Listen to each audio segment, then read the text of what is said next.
Good morning and happy Father's Day. Of course, Father's Day is this celebration of fathers and who they are and what they've done for us. And for me, that is definitely part of it. Part of what I'm reminded, though, of heavily is how tremendously unprepared and inadequate I felt when I was becoming a father. I don't know if any of you have experienced the same thing with fatherhood or motherhood, but I just feel like, I felt like, and still somewhat feel like, I don't know what I'm doing. But I've just been thrown into the situation where all of a sudden I've got this little person, this little being running around, and they're going to be grown soon. It's terrifying. Right? So I remember being in a hospital, and because of the circumstances, Hannah had to have a C-section, and so we were both there in the operating room. It wasn't an emergency, so we were both able to be in there. And I was there. There's a curtain to where I couldn't see anything of what was going on. And all of a sudden, I heard crying, and I knew that that was the sound of the baby. Good news, the baby had cried, and then the doctor handed the baby off to the nurse, and all I saw, the nurse handed the baby, and the nurse sat the baby up. And because of the conditions of labor and all that, and what happens during it, all I saw was just this big purple blob. And I thought, what have we done? 48 hours later, that's a standard policy. If everything goes well, you're released 48 hours later now, and they let you go home, or they make you go home. And they just give you this baby, and they say, all right, good luck. And they send you off, and I think, I don't know what to do. Felt wildly unprepared and inadequate. Right? And I'm sure you've experienced that feeling of inadequacy in some way, shape, or form, right? You felt like you were too weak. You felt like the task in front of you is too difficult, whether it's being a father or a mother, or taking on a new job, taking on a new role, whatever it is. We've all experienced that feeling of inadequacy, right? Paul makes this really curious statement, 2 Corinthians chapter 12. That's the text that we're going to be in this morning.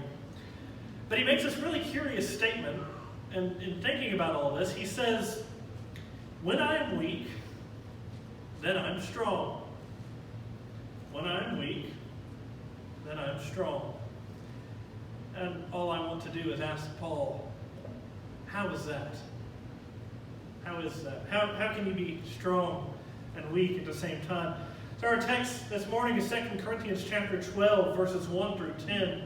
What I want to do to start out, I would like to read through verse 8, and then we're going to stop there for a moment. So we're going to read 2 Corinthians chapter 12, verses 1 through 8. I must go on boasting. Though there is nothing to be gained by it, I will go on to visions and revelations of the Lord. I know a man in Christ who 14 years ago was caught up to the third heaven. Whether in the body or out of the body, I do not know. God knows. And I know that this man was caught up into paradise. Whether in the body or out of the body, I do not know. God knows. And he heard things that cannot be told, which man may not utter. On behalf of this man I will boast. But on my own behalf I will not boast, except of my weaknesses. Though, if I should wish to boast, I would not be a fool, for I would be speaking the truth. But I refrain from it, so that no one may think more of me than he sees in me or hears from me. So to keep me from becoming conceited because of the surpassing greatness of the revelations, a thorn was given me in the flesh, a messenger of Satan to harass me, to keep me from becoming conceited. 3 times I pleaded with the Lord about this, that it should leave me. So you have to remember what's going on here. In the previous chapter, Paul has been talking about these false teachers, these false apostles, all these people who are trying to make themselves look good. They're trying to say, look at me, right? And Paul comes in, and he starts this in chapter 11. He continues it in chapter 12. And what he does is he sort of boasts, but he doesn't really boast. What he does is he says, all right, you want to boast? I'll boast. And then he starts boasting about all these things that normal people wouldn't boast about. He boasts about being beaten. He boasts about being shipwrecked. And his point in all of this is trying to show them, if I'm going to boast, I'm going to boast in my weaknesses because it shows just how powerful God is, that he can work through all those trials. Right? And so he's saying, he's boasting at the beginning of this passage. He says, I must go on boasting. And what does he do? He talks about this man who's had this revelation, right? Now this man, we don't know who he is. Paul says that he was caught up in the third heaven. He also uses the term or the word paradise. That phrase and that word, third heaven, paradise, probably just talking about heaven as we think about heaven. He was caught up perhaps in the presence of God, but the point is he had this marvelous revelation and he heard some things. Remember what Paul said about these things. There are things which man cannot utter. And so this man that Paul knows has gotten some sort of, I don't know, secret knowledge you might call it. And he's told Paul about this experience, right? Now think about all the ways that Paul could have used this to his advantage. He could have told this story in a miraculous way. Maybe he told Paul the details. I don't know. But whatever information that Paul had, he could have used it to his own advantage, right? But what does Paul say instead? He says, I want to be known for who I am. I don't want you to think any more of me than what you see and what you've heard. Right? He doesn't want to give them a false impression. And even more than that, he's not even trying to lift his own self up. Because the whole point for Paul is not about pointing at yourself. It's not about trying to direct attention to you and say, listen to me, look at what great things I've done. The gospel for Paul was not about those things. It was about what God has done. And so you have this thorn that's talked about, right? To keep Paul from being conceited, to keep him from boasting about these things, this thorn was given to him. He describes it as a thorn in the flesh. He says that a messenger of Satan was sent to harass me. Now, frankly, I don't know exactly what this looked like. I don't know if this messenger of Satan, if that was Paul's way of describing some sort of physical ailment. Maybe there was a demon that was sent to harass him in some literal way. I'm not sure. We could speculate all day as to what that looked like. The point is, Paul has this thorn in his flesh, something that's causing him to be weak. Mind you, this is what Paul is boasting about. I will boast in my weaknesses. Let the one who boasts boast in the Lord. But Paul has this thorn in his flesh, and it's making him weak. Listen to the response that Paul gets. Remember, he says he pleaded 3 times with the Lord about this. Listen to the response that Paul gets regarding this thorn. Starting in verse 9. But he said to me, my grace is sufficient for you, for my power is made perfect in weakness. Therefore, I will boast all the more gladly of my weaknesses, so that the power of Christ may rest upon me. For the sake of Christ, then, I'm content with weaknesses, insults, hardships, persecutions, and calamities. For when I am weak, then I am strong. Here's the reality of things for Paul. God's power is most evident when God overcomes what man cannot. Let me repeat that. God's power is most evident when God overcomes what man cannot. See, for Paul, God was able to work through all those shipwrecks. God was able to work through those beatings. God was able to work through the imprisonments, like in Philippians 1, that led to that statement in Philippians 4. Paul was in prison. He talks in Philippians 1 about how God is working through this imprisonment to bring the news of Christ to all the imperial guard. And then in Philippians 4, he makes that statement that was read earlier. Through Christ, I can do all things. And he had learned in every situation to be content. And the whole reason that he was able to be content in opposition, in persecution, in sickness, and in imprisonment is because he was confident that while he was weak, God was at work. And so God's power was made perfect in weakness. God's power is most evident when God overcomes what man cannot and brings good fruit out of a situation that seems hopeless. And really, in the midst of all this competition for Paul, the gospel for Paul was not about how great of a man God made Paul, but about how God worked through such a burdened and imperfect person to bring about good fruit, to save people's souls, and how he did that through such an imperfect person. You remember Saul from Acts chapter 9. Or maybe in Acts chapter 7 or 8 when Saul was overseeing the execution of Stephen. You remember that transformation that took place and how imperfect Saul was. And Paul himself talks about how he is a chief sinner. But the good news, the gospel embedded in all of that, is how God worked through all of that to bring about good. It's not about what we can do, it's about what God can do. I have a confession to make. I'm weak. I'm imperfect, and I've realized that well before the time that I became a father and I felt like I had no idea what I was doing. I've known this for a long time. Many of you know this about yourselves. You know this about your fathers, right? We're on a day where we're celebrating and we're remembering fathers, some of them still very active in doing this work. That's really what fatherhood is. This work, this intentionality of caring and loving the people around you. Some of you have fathers that have passed in recent years, some in not so recent years. One of the things that you remember about them, though,